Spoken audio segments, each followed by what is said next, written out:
have a pay-per-view coming up, which a lot of people aren't really expecting much from, but I think this main event is fireworks. Great matchmaking. Obviously, I'm talking about the flyweight champion Deiveson Figueiredo against number 4 ranked Alex Perez. I like this much more than the Garbrandt fight. What are your thoughts on the matchup itself?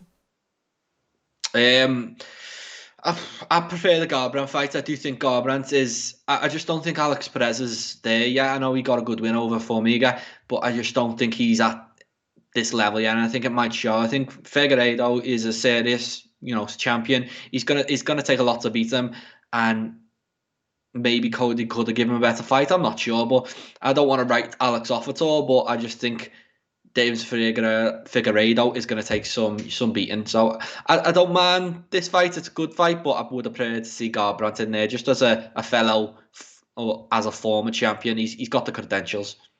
I disagree. I think this is going to be a very 50-50 fight, and I don't really have a pick in this because it could go either way. In my opinion, both guys are just as skilled on the ground. I don't think the ground's going to be much of an issue. Alex Perez has really dominant wrestling and great jiu-jitsu. Figueiredo's got really good jiu-jitsu.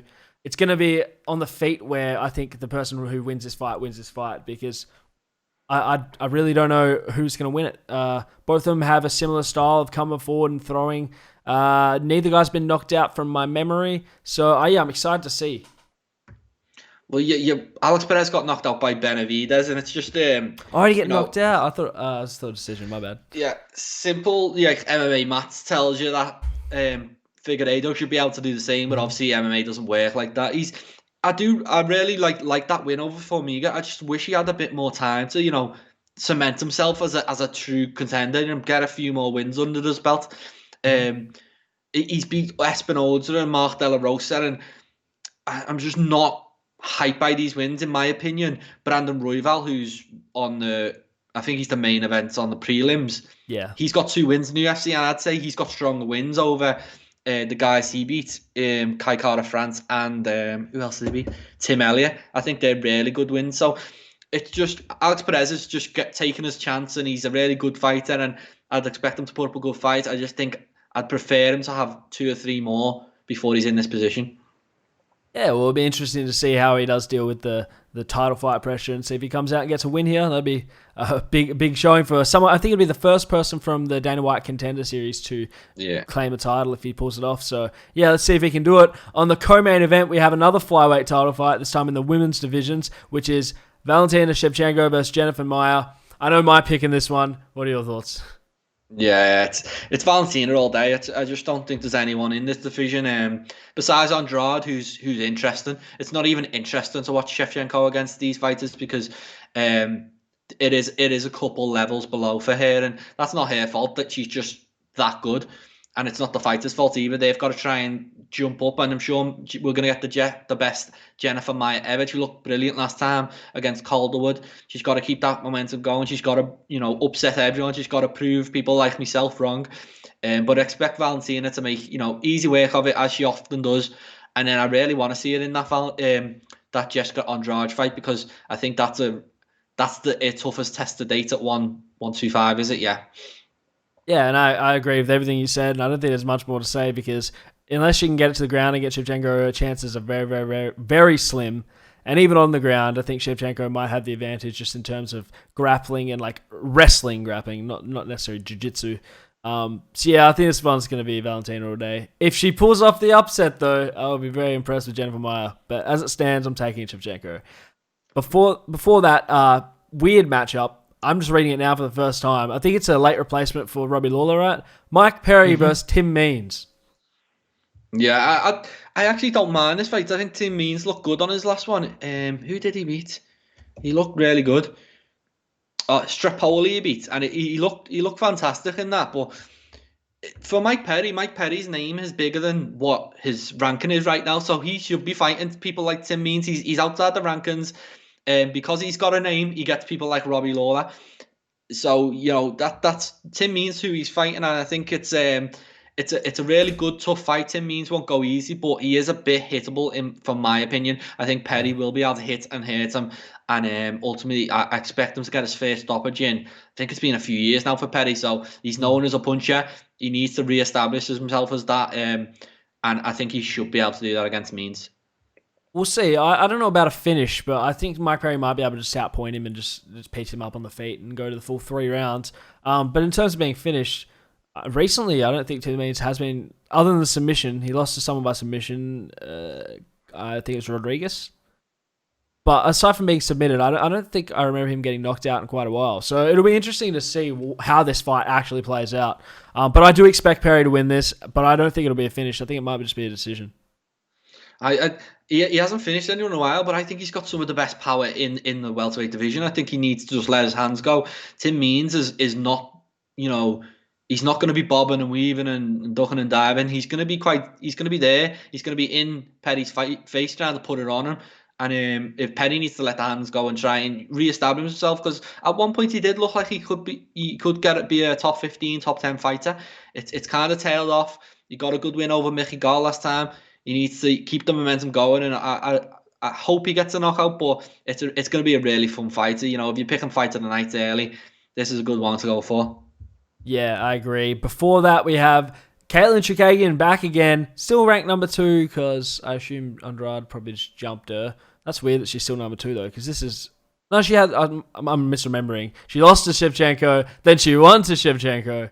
And then she lost to Andrade. But she's back again. Quick turnaround. I don't know how I feel about that. Against Cynthia Calvillo. In this one, I expect Calvillo just to dominate her in the grappling exchanges, right? I think Calvillo's method to victory is just to take her down and grind her out. And while we saw Chukagian do that to Antonina Shevchenko, it's a completely different beast trying to do that to Cynthia Calvillo. So that's what I think will happen in this fight. What are your thoughts? I'll give the edge to Chukagian. I don't mind the quick turnaround just because she kind of did just get caught with that shot, that body shot, and sometimes you just can't do nothing. She didn't take a lot of damage. It was really quick, and she just wants to get back in there and re-establish herself as a top contender and prove that she's worth being number 2. I think she's going to have a size advantage, and it's always good to have that against someone who's going to come and try and wrestle you. So yeah, I'm going to pick Chukagian. I think she'll be able to stifle the wrestling games and get off enough striking to, pick up the judge's decision. Yeah. It's a 50-50 fight. All these, borderline top 5, well, they're both in top 5. All these top 5 women's fights, I think they're pretty evenly matched until you get to the champion, and then it's just a different level. So I could see this going either way, but my pick is Calvillo just to grind her out in the grappling. Open the main card. It's a rematch. I believe the first match was a draw of Shogun Rua versus Paul Craig. What are your thoughts on this fight and how do you see it playing out? It's a good fun fight, as we've said in the past about matching these legends, right?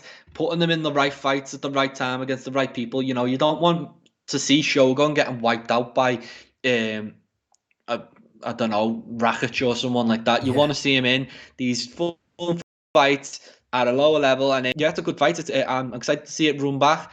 I think Paul Craig's looked quite good recently, and he's still quite young, so I'll give the edge to him. I'm going to go with Paul Craig. I think he might be able to pull something off, but obviously he's one of our guys as well, so I'm going to say that, aren't I? Yeah, I mean, he's got a real strong submission threat. I mean, he's got great grappling. On the feet, Shogun I'd probably give the advantage to, but even in the first fight, it seems pretty competitive the whole way through, so interesting. Hopefully it's not a draw again. Hopefully we get a winner this time. But we'll see. The other fight I want to speak of is the featured prelim, which I think is one of the better fights on the card, which is Brandon versus Brandon for the Brandon belt. Brandon Moreno versus Brandon Royval. Brandon Royval has looked incredible every step of his UFC career so far. Brandon Moreno has always been a top contender. Both guys have a win over Kai Kara France from memory. And it's good to see the matchmaking here, putting 2 top guys against each other. Yeah, in my opinion, Brandon Moreno should be getting the flyweight title shot. I think he's done enough to earn it. He's looked fantastic as of late. Since he's been back in the UFC, he's picked up a good. He's also beat Formiga, maybe not in as dominating style, but he also beats him. He beat Kara France, and he got a draw against Askarov, who I really highly rate as well. I think he beat Askarov. So they're 3 really significant wins, and I think he should be getting the title shot, and he thinks he should as well. I think he's been done a little bit dirty on this one, and he's been put in with just a fighter who looks like a potential champion. And as we said earlier, Royval, he's picked up 2 massive wins, and he just looks huge at the weight as well. It's a 50-50. To be fair, if this was on the main card, where Mike Perry is, I wouldn't be worried about that at all. This is a huge fight for the flyweight division, and I think the only reason it's not getting more notice is because the flyweights. I think this is a massive, really fun fight. Yeah, I agree. I mean, Brendan Royval, even when he looked like he was losing in that Kaka France fight, he just come back and landed something crazy. Ended up getting the stoppage. Like, the guy's incredible. I think he's one of my favorite fighters in general in the UFC, not just in the weight class, especially to watch. He's only fought in the UFC twice from memory, but both times it's just been real fun fights where he's come out and got the finish. Brandon Moreno, he's a solid fighter. There's like no real criticism for his fighting. He doesn't have any weaknesses. Same as Royval. That's the enticing thing about this fight is both guys are so well rounded, and either guy could win it in my opinion. So it'll be interesting to see because the winner of this, if Garbrandt doesn't come back down, obviously I think he will. But if they don't try and run the fight with Garbrandt, the winner of this is the next title contender. There's no doubt about it. No doubt about it, and it's a 50-50 for me. I haven't got a clue who's going to win. Royval, we've seen bits and pieces of him, but we haven't. He's picked up good wins, but we haven't seen him over the full stretch of the 3 rounds or stuff like that. And I don't think Moreno is going to go as easy as Tim Elliott and Carter France did. I think he's going to be there for the full 15 minutes. Is Royval? He is very hittable as well. It's just got like if you're not picking Tim Means and Mike Perry for fight tonight, this is definitely like if one of these does at least get 50,000, I don't know what's going on. Yeah, it's huge, and I really hope the winner does get like if anything's right in the world, the winner of this will be getting the next title shot, and Cody can wait. He's got a few options on the table, I'm sure. No, I agree. I don't really want to see Garbrandt come down and get an immediate title shot unless he claims the bantamweight belt first, and then maybe you can make the case then.